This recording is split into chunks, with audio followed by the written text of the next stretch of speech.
तो आज हम एक ऐसे सवाल की पड़ताल करने वाले हैं जो हर पीढ़ी में, हर घर में बहस छेड़ देता है। क्या आज के बच्चे वाकई पहले से ज्यादा घमंडी और बदतमीज हो गए हैं? ये शिकायत तो हम सबने सुनी होगी, है ना? और हाल ही में एक बच्चे का वीडियो इतना वायरल हुआ कि इस बहस की आग में जैसे घी पड़ गया। पर ये गुस्सा, ये शिकायत शायद बच्चों से ज्यादा हमारे अपने बारे में कुछ बताती है। तो चलिए पहले पूरी कहानी जानते हैं। ये बात है कौन बनेगा करोड़पति के सेट की, जहां एक 10 साल का कंटेस्टेंट आया और उसके बाद एक ऐसा विवाद खड़ा हुआ जिसकी किसी ने उम्मीद नहीं की थी। बस बच्चे के मुंह से निकले यही शब्द और सोशल मीडिया पर तो जैसे आग ही लग गई। लोगों ने इसे शो के होस्ट का सीधा सीधा अपमान मान लिया। इसके बाद जो हुआ वो हैरान करने वाला था। सोशल मीडिया पर लोग बच्चे और उसके पेरेंट्स पर टूट पड़े। बच्चे को बदतमीज और घमंडी कहा गया। पेरेंट्स की परवरिश पर गंभीर सवाल उठाए गए। यहाँ तक कि लोगों ने कहा कि ऐसे बच्चों की तो पिटाई होनी चाहिए। और यहीं से आज के हमारे विश्लेषण के असली सवाल शुरू होते हैं। पर सवाल ये है कि हर पीढ़ी को ऐसा क्यों लगता है कि उनके बाद आने वाली पीढ़ी बिगड़ गई है? इसका जवाब साइकोलॉजी में छुपा है और ये बहुत ही दिलचस्प है। इसे कहते हैं the kids these days effect. ये एक तरह का कह सकते हैं याददाश्त का धोखा है, जिसमें हम सब अपने अतीत को, अपने बचपन को बहुत अच्छा मानकर याद करते हैं और हमें लगता है कि हमारे ज़माने में सब कुछ बेहतर था। और मज़े की बात यह है कि ये कोई नई शिकायत नहीं है, ये तो हज़ारों सालों से चली आ रही है। देखिए, 700 ईसा पूर्व में प्राचीन ग्रीस में भी यही लिखा गया। 350 ईसा पूर्व में महान दार्शनिक अरस्तु भी अपने ज़माने के युवाओं से परेशान थे।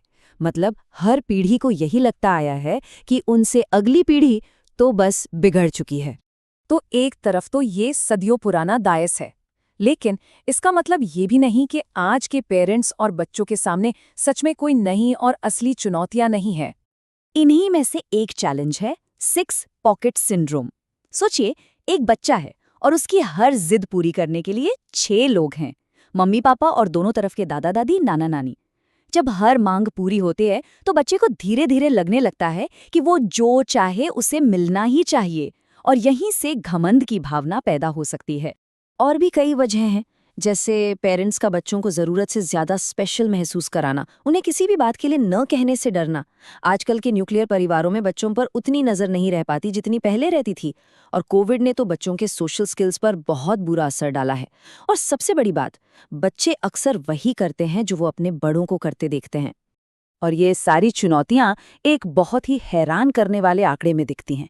एक सर्वे में 93% भारतीय माता पिता ने ये माना कि उन्हें समझ नहीं आता कि वो अपने बच्चों को अनुशासन में कैसे रखें। अब जब भी ऐसी बहस होती है तो एक सलूशन हमेशा सामने आता है, शारीरिक दंड यानी मार पिटाई। आइए समझते हैं कि ये तरीका क्यों और कैसे काम नहीं करता।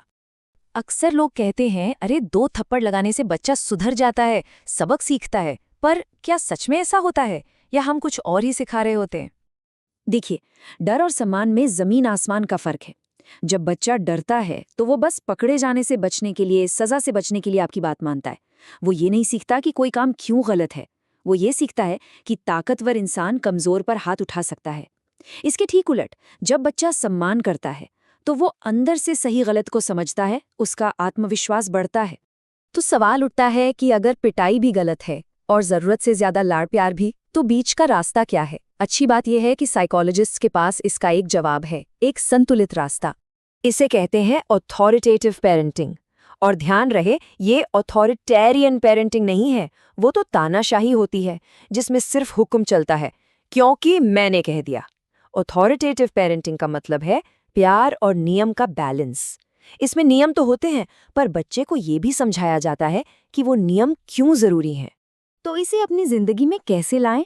इसके 3 सिंपल स्टेप्स हैं। पहला, हर नियम के पीछे का क्यों बच्चे को प्यार से समझाएं। दूसरा, घर के नियम एकदम साफ और पक्के होने चाहिए।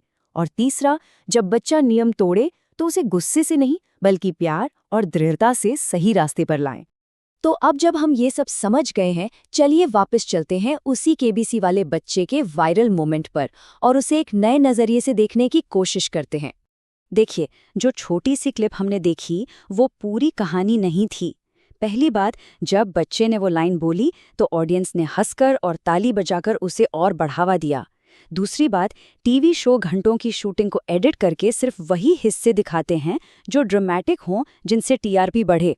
और तीसरी और सबसे ज़रूरी बात, 10 साल की उम्र में बच्चों को अक्सर लगता है कि उन्हें सब पता है। ये उनके बड़े होने का एक नॉर्मल हिस्सा है। और ये सब हमें एक बहुत ज़रूरी सवाल पे लाकर खड़ा कर देता है।